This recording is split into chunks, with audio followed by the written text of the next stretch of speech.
Usually, when you're staring down a spreadsheet or, checking your monthly bank statement, theology is probably the absolute last thing on your mind, right? Right. Yeah, I mean, you're looking at profit margins or maybe stressing over inflation. Yeah, figuring out your rent. Exactly. It feels like strictly secular territory. We tend to keep the spiritual and the financial in these completely separate, airtight boxes. But today's deep dive kind of shatters those boxes completely. We are looking at a really fascinating framework that argues these two realms aren't just connected. They actually depend on each other to survive. Exactly. And just as a quick heads up for you listening, this material touches on a lot of different systems. Everything from American capitalism to European socialism, and it pulls from various religious and historical texts. Right, and we should clarify we aren't here to pick political sides. No, not at all. We're not endorsing a specific ideology today. We're simply unpacking the sheer mechanics of these arguments and how they fit together. Which is great, Yeah. because the biggest aha moment for me was realizing this isn't about asceticism. Right. It's not telling you to, like, reject wealth or go live in a cave to be a good person. It's actually a really nuts and bolts, highly practical blueprint for building a functioning economy. It really is. But to grasp how that blueprint works, you kind of have to start with this massive mindset shift. About the earth, right? Yeah, about what humanity is even doing here on Earth. Because Yeah. your foundational belief about your environment completely dictates your economic behavior. Okay, so if you look at a traditional, let's say, biblical view, Like the Genesis narrative, yeah. right, Adam and Eve make a mistake, they get kicked out of paradise, and earth essentially becomes this place of punishment. A place of toil. Yeah. You're born into this fallen state, and life is basically just surviving this gloomy prison until you could eventually escape to heaven. Which, if you think about it, is a terrible foundation for building an economy. In the Quranic perspective that the source explores, that whole premise is flipped. Before humanity even arrives, Earth is described not as a prison, but as a place specifically designed for us to live well. To prosper. Yes, to prosper and to find reasons to be grateful. Which sounds nice, but, hold on. Isn't the whole point of most religions to sort of endure suffering now for a reward later? Like, why does this specific distinction about the Earth's purpose matter so much to a macroeconomic discussion? Well, think about it like real estate. Okay. If you believe you are just waiting out a sentence in a cheap temporary hotel, you aren't going to bother renovating the kitchen. Right, you're not putting in granite countertops in a Motel 6. Exactly. You aren't going to plant a garden, you just wait. But if you truly believe the world is a place of grateful habitation, like a forever home you are actually supposed to develop, You start building. you build, you invest in it, you lay down infrastructure, you invent things. That completely changes the motivation.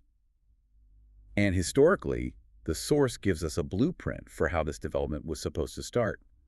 It goes all the way back to what is essentially the worst real estate investment of the ancient world. No, absolutely. We're talking about the barren valley of Mecca. Right. When Abraham was placed there, he was dealing with no oil, no agriculture, no natural resources whatsoever. From a purely economic standpoint, you're just doomed. Totally doomed. But when he built the Kaaba there, he made a very specific prayer. He didn't ask for, like, a miracle river to appear. He asked for two things: security for the city and fruits. And by fruits, we're not just talking about dates and figs. We're talking about business, right? Investments, revenue, trade. Security and prosperity. Exactly. These are the twin pillars of literally any functioning society today. Look at every major political election globally.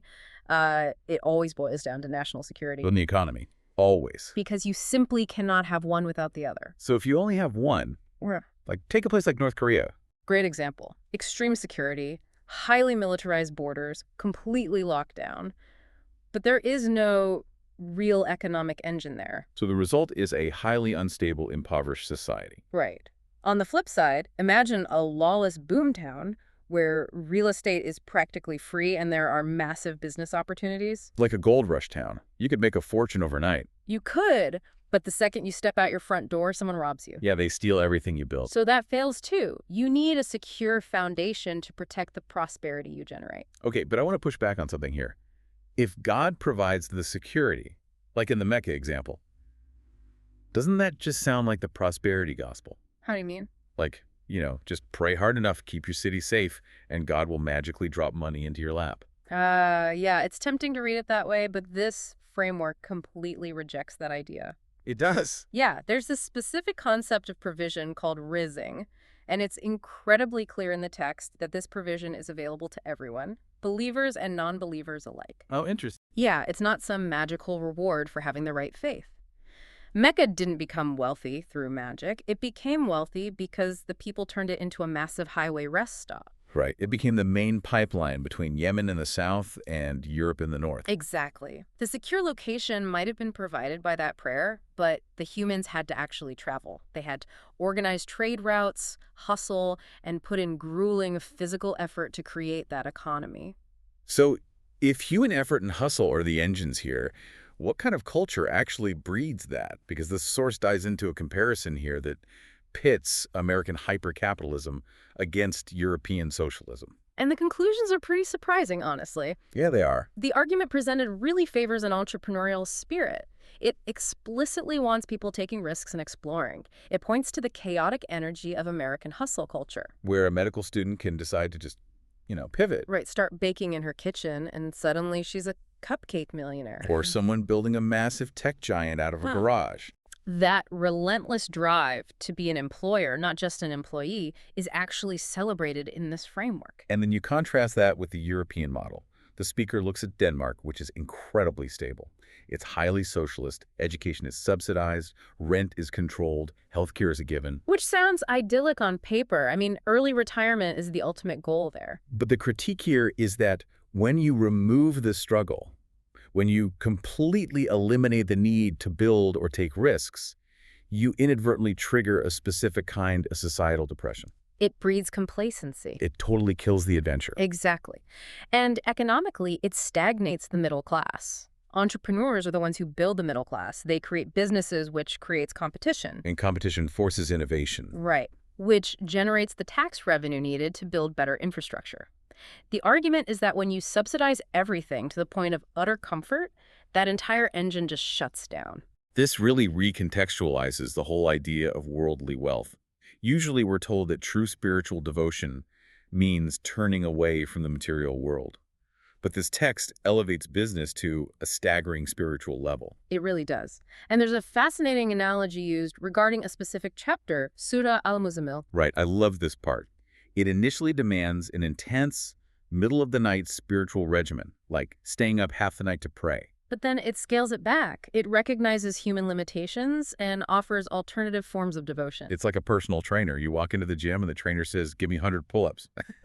You look at them like they're crazy and they say, okay, fine, just hang from the bar. We'll scale it. Yeah, the standard scales because it knows people have other vital responsibilities, and the responsibilities it excuses are mind-blowing. The first excused group is the sick, which, makes total sense. Sure. But the next two groups are fully capable. One is soldiers fighting for a just cause. And the other, businessmen traveling to seek out permissible, honest income. It puts the traveling entrepreneur on the exact same footing as the soldier. It does.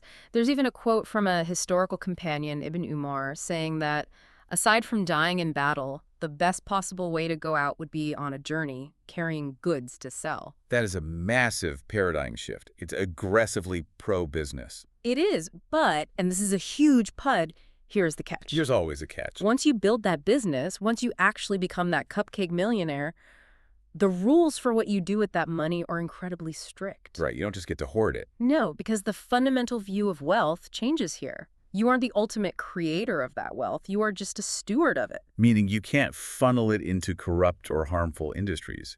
You have to be a conscious consumer. And a conscious giver. The definition of charity, Sakinah, gets a total overhaul in this text. We usually picture charity as crisis management, right? Handing out bottled water after a hurricane or working at a soup kitchen. But this framework defines true charity as giving someone the ability to feed themselves long term. It's not about dependency, it's about economic empowerment. And it targets very specific demographics. Orphans who need education and skills so they aren't marginalized. The disabled or temporarily unemployed who need pathways back to self-reliance. But the third group is the most compelling to me. Yeah. Prisoners and ex-convicts. This is such a huge societal blind spot. If someone serves 20 years in prison, they've paid their debt to society. But when they get out, they carry this permanent scarlet letter. Nobody will hire them. Exactly. So what happens? Society effectively traps them. If the legitimate economy locks its doors to them, survival instincts kick in. We are practically forcing them to return to crime just to eat. We really are. So, true charity in this framework isn't just giving an ex-convict a hot meal, it's actively building a route for them back into the productive workforce. It's systemic rehabilitation, which sounds great in theory, but human nature makes this so incredibly difficult. There's a great story highlighted by the speaker about being a broke college student in New York. Oh, the pizza story. Yeah, we've all been there, budgeting down to the absolute penny. The speaker talked about buying a single slice of pizza on Wednesdays and skipping the 25-cent tartar sauce because it was just too expensive. And of course, making that classic promise. Right. God, once I get a real job, I am going to be so incredibly generous. And that perfectly illustrates what the text calls the virus of hypocrisy.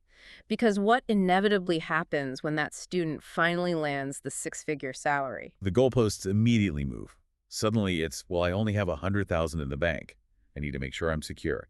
Once I hit $1 million, then I'll be generous. And then $1 million turns into $5 million. The moment you start viewing the wealth as your own brilliant creation. Rather than a provision entrusted to you. Exactly. The instinct is to hoard.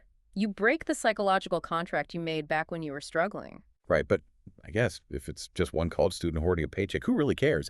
The real problem is when that individual hypocrisy scales up across millions of people. What happens to the broader economy then? It triggers massive macroeconomic crises. This brings us to what's called the economics of the middle path. Okay. The framework identifies two massive extremes that literally destroy societies: reckless spending and extreme hoarding. Let's look at reckless spending first, which is basically creating artificial demand for things we don't actually need, right? It's exactly. It inflates prices and drives massive consumer debt. The text uses the 2008 mortgage crisis as a prime example of a society pouring unimaginable amounts of money into secondary, unsustainable bubbles. And it diverts resources away from things that actually matter. How so? Well, instead of funneling capital and brainpower into, like, agriculture or infrastructure that can withstand a natural disaster or a war, we end up with a society where trillions are spent on luxury handbags. Or entire tech sectors dedicated to making sure a video of someone's cat goes viral. Exactly. It's a total misallocation of human potential. It really is. But the opposite, extreme hoarding, is just as fatal. Economists call this the paradox of thrift. Right, where saving money actually hurts the economy. Yeah, if everyone suddenly gets scared and tightly hoards their money, consumer spending stops entirely. And when spending stops, businesses lose revenue. And then the layoffs start. Exactly. Businesses cut jobs, unemployment spikes, which means even less money is being spent, and suddenly you've spiraled into a deep recession. Think of the economy like a massive river. If the water flows too fast and reckless, you get a flood that destroys all the towns on the banks. Right. But if you build a massive dam and hoard all the water at the top, everything downstream dries up and dies of drought. You need a managed, steady flow. That steady flow is the middle path. It stabilizes the entire system. But what's brilliant here is that this path is relative. Meaning it's not a one-size-fits-all? No, it's not a rigid mandate where everyone must live in identical houses. If you make $50,000 a year, your middle path looks very different from someone making $10 million a year. So the millionaire's middle could be a beautiful house and a luxury car, and that's actually fine. It is, provided they aren't hoarding the surplus. As long as they are balancing their personal consumption with massive reinvestment back into society. Like funding hospitals or startups or infrastructure. Right. If they do that, they are maintaining the flow of the river. That naturally brings up the elephant in the room, though. No. Inequality. Okay. If the middle path is relative, does this framework view the existence of the ultra-rich as inherently evil? It's highly nuanced. It actually supports balanced inequality, which is driven by merit. It explicitly rejects the idea of completely equal outcome. Oh, like the East Germany example. Exactly. The speaker mentions growing up in communist East Germany, where a bus driver and a neurosurgeon made the exact same state-mandated salary. Which completely guts ambition. I mean, why spend a decade in medical school and take on all that stress if there's... If there's zero upward mobility. Yeah. Balanced inequality means rewarding innovation and hard work. So the baseline is that the poor aren't starving, but the ceiling isn't so absurdly high that a handful of people are building private space fleets while the middle class shrinks. Precisely. It aggressively condemns extreme inequality, viewing a resource-hoarding oligarchy as a literal cancer on society. But the fix isn't to burn it all down. It's not an eat the rich philosophy. No, the goal is to replace corrupt wealth with responsible wealth. Because when you have extreme, flashy inequalities, society develops what's called Qur'an psychology. And this is one of the most profound psychological insights we found in the source. Yeah, it's fascinating. Qur'an is this ancient historical figure known for parading his unimaginable, flashy wealth in front of impoverished people. And the devastating part isn't just his arrogance, it's the crowd's reaction. They don't revolt. No. They get envious. They say, I wish I had what Qur'an has. And we do the exact same thing today. We've just swapped out ancient chariots for Instagram and TikTok. It's so true. People are literally going into crippling credit card debt to buy a luxury logo just to feel some proximity to that extreme wealth. And the text's critique of this is merciless. Think about that luxury leather bag for a second. At the end of the day, it is a piece of a dead cow that ate grass, just like any other cow. It has no magical properties. It really doesn't. It is Right. not a golden calf. It's just a vessel to carry your keys and your phone. Right. So when you buy it simply to mask your own insecurities or to show off at a wedding, you are worshiping a brand. You've completely detached the item from its actual utility. But it's worse than just wasting money. Right. Right, because if an entire generation is infected with Qur'an psychology, how does that damage the actual mechanics of a society? It shifts what society values. If everyone is chasing the illusion of wealth, our brightest minds stop wanting to be civil engineers or doctors or agricultural scientists. They want to be influencers. Exactly. They want to sell the glossy lifestyle. You drain the productive capacity out of the society, and eventually the foundational infrastructure starts to rot. So the framework basically demands we stop worshiping logos and go back to acquiring actual productive skills. That's the core of it. That is such a powerful pivot. So if we look back at the journey we took today, we started by looking at Earth not as a waiting room, but as a place we are commanded to develop. Right. And we saw how security and economic hustle are the twin pillars of any functioning civilization. We learned that business and wealth creation are actually elevated to divine pursuits. Provided you follow the rules. Yes, empowering the marginalized through true charity, avoiding the extremes of hoarding and reckless spending, and maintaining that relative middle path.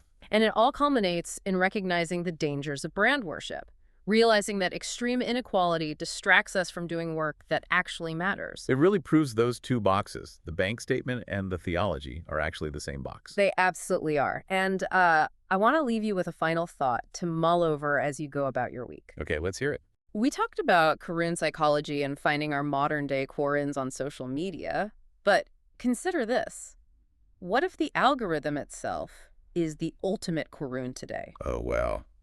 That's heavy. Think about it. It knows exactly what glossy, out-of-reach lifestyles to inject into your feed to make you feel inadequate. So it is subtly, day by day, rewiring your personal definition of what the middle path looks like. Exactly. So the question is, how much of your current financial stress or your desperate need to hustle is actually authentic to you? And how much of it is just you trying to keep up with an illusion perfectly engineered for your screen? Exactly. Are you managing your bank statement, or is the algorithm managing you? Thank you so much for joining us for this deep dive. Keep questioning the world around you, keep looking for those hidden connections, and we'll catch you next time.